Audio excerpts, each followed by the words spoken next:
Science writer mark Buchanan, आज से 20 साल पहले इनकी किताब आती है small words and the groundbreaking science of networks. लेकिन साइंस फिक्शन शौकीनों, नेटवर्क थियरी, सोशल नेटवर्क और एआई में इंटरेस्ट रखने वालों के बीच में आज भी यह किताब बहुत ही लोकप्रिय है। इन्होंने स्मॉल वर्ड फिनोमिना दिया और इस फिनोमिना में उन्होंने बताया कि दुनिया देखने में भले ही बहुत बड़ी हो, लेकिन हम सब करीब से जुड़े हुए हैं। अरबों लोग हैं इस धरती पर, लेकिन सिर्फ थोड़े से लोगों के जरिए हम किसी भी इंसान तक पहुंच सकते हैं। उन्होंने 6 डिग्री ऑफ सेपरेशन थ्योरी को समझाया, बताया कि दुनिया में किसी भी 2 लोगों में संपर्क हो सकता है 6 या उससे कम कनेक्शन के जरिए।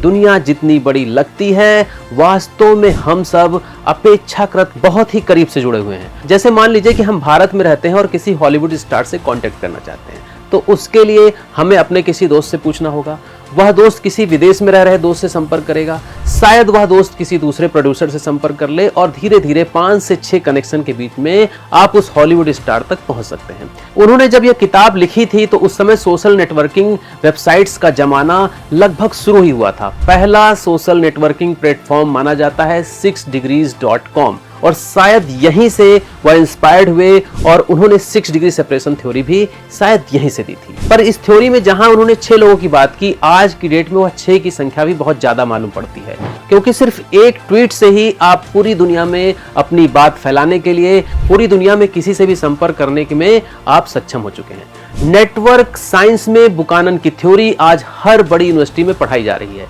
कि कैसे एक छोटी सी खबर तेजी से पूरी दुनिया में फैल जाती है और कई बार तो सांप्रदायिक दंगों तक का रूप ले सकती है, पूरी मार्केट को गिराने में एक अहम भूमिका निभा देती है। उनका कहना था कि दुनिया में हर चीज का एक नेटवर्क है, हर चीज एक पैटर्न पर काम करती है। एक छोटे से कीड़े से लेकर बड़े बड़े स्टार तक यूनिवर्स में जितनी भी चीजें हैं, उन सब का अपना एक पैटर्न है और अगर इस पैटर्न को समझ लिया जाए तो सफल होना आसान हो जाता है, अपनी फील्ड में अच्छे रिजल्ट्स को हासिल करना आसान हो जाता है। फिर चाहे वह राजनीति हो, फिर वह चाहे साइंस हो, चाहे फिर वह आज आर्टिफिशियल इंटेलिजेंस का दौर हो। फिलहाल उस समय आर्टिफिशियल इंटेलिजेंस की कोई बात नहीं थी और इस बुक में भी इसकी कोई चर्चा नहीं थी, पर बुकानन आज भी प्रासंगिक हैं। जैसे मैं एक यूट्यूबर हूं, तो मैं जिस टाइप के वीडियोस बनाऊंगा, मुझसे उसी टाइप के ऑडियंस जुड़ेंगे, वो मुझसे मिलेंगे भी तो उसी टॉपिक पर बात करेंगे।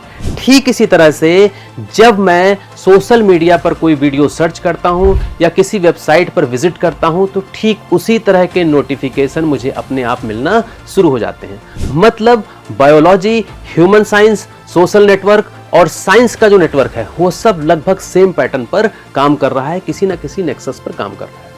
आप इस नेक्सस को समझकर, इस नेटवर्क को समझकर किसी भी क्षेत्र के बड़े से बड़े रहस्य को खोल सकते हैं। बुकानन ने यह भी बताया था कि हर कनेक्शन मायने रखता है। जरूरी नहीं कि वह कनेक्शन हमारा क्लोज हो, हमारा कोई दोस्त रिश्तेदार ही हो, दूर के संपर्क भी कभी कभी बड़े कामगार साबित हो सकते हैं। व्यक्तिगत और पेशेवर, पर्सनल लाइफ और प्रोफेशनल लाइफ, दोनों ही जगह यह नेक्सस काम करते हैं और दोनों ही जगह इनका रेलेवेंस है, इनकी इंपॉर्टेंस है। पूरी की पूरी दुनिया नेटवर्क के रूप में जुड़ी हुई है। सामाजिक, आर्थिक, तकनीकी, स्वास्थ्य नेटवर्क, सभी जगह नेटवर्क का सिद्धांत, नेक्सस का सिद्धांत लागू होता है।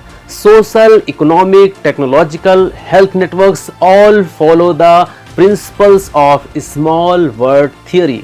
टेक्निकल इश्यूज हो, बिजनेस डिसीजन हो, हर जगह यह थ्योरी इंपॉर्टेंट है।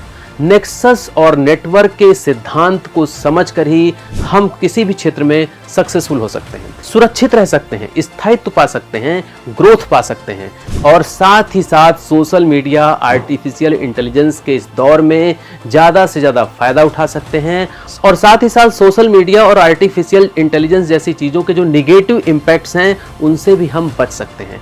इस वीडियो में मैंने जो बताया वह इस किताब का 5% भी नहीं है। अगर आप आर्टिफिशियल इंटेलिजेंस के इस दौर में, सोशल मीडिया के दौर में, तेजी से बदल रही इस दुनिया के दौर में digital media, artificial intelligence, deep fake, इन सब को समझना चाहते हैं, अच्छे से समझना चाहते हैं, तो एक बार आपको यह किताब जरूर पढ़नी चाहिए।